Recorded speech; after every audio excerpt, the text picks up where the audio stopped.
Hello everyone, hope you are doing very well. In this video, our topic of discussion is the life and work of the great American poet Walt Whitman. Walt Whitman was a kind of foundation of the early American literature.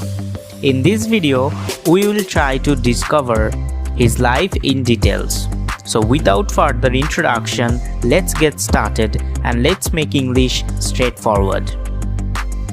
At first, we will learn about his early life. Whitman was born on 31st May of 1819 in New York, US.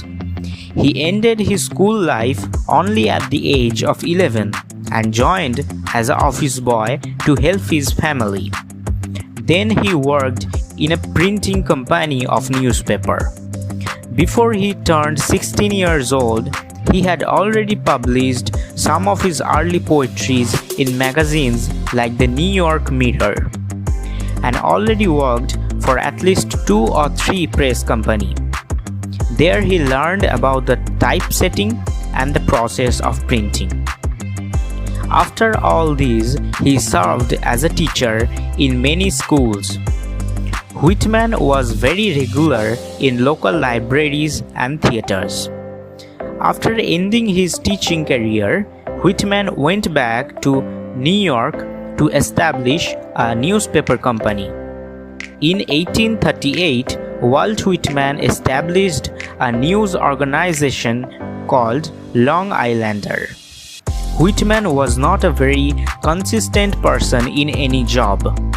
In 1846, he started working as an editor at the Brooklyn Daily Eagle.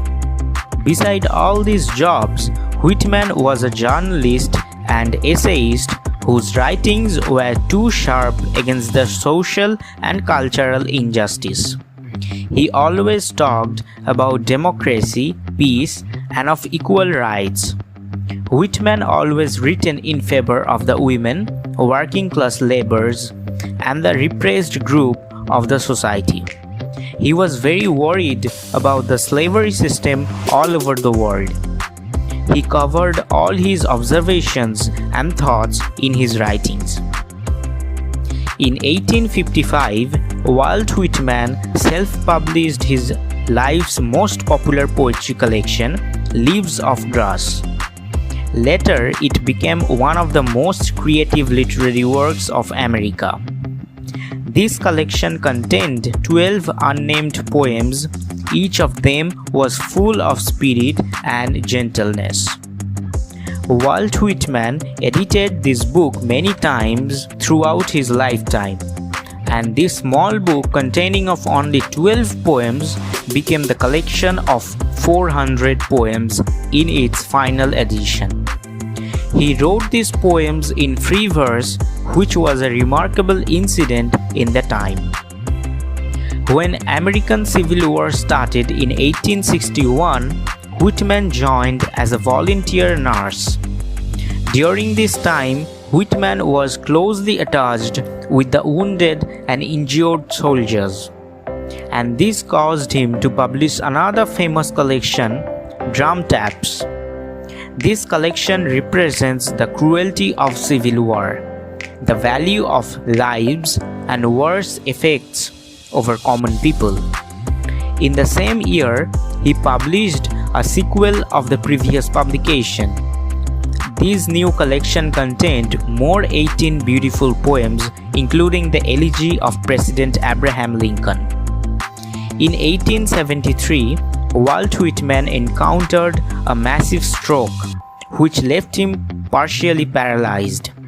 After this accident happened in January, Whitman was moved to New Jersey in May 1873. It was a very pathetic period in his life because 3 days before he arrived in New Jersey, his mother had died. Though he never stopped writing, for the next few years, Whitman continued working with Leaves of Grass.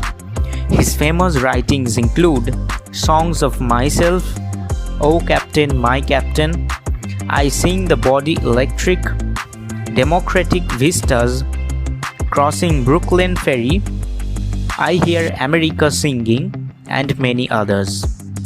On March 26, 1892, Whitman died and was buried at Harley Cemetery. Over 1,000 people joined his funeral ceremony. His simplicity of writing style impressed everyone. Besides that, he was the true pioneer of American writing. He inspired many new writers to come up with American context.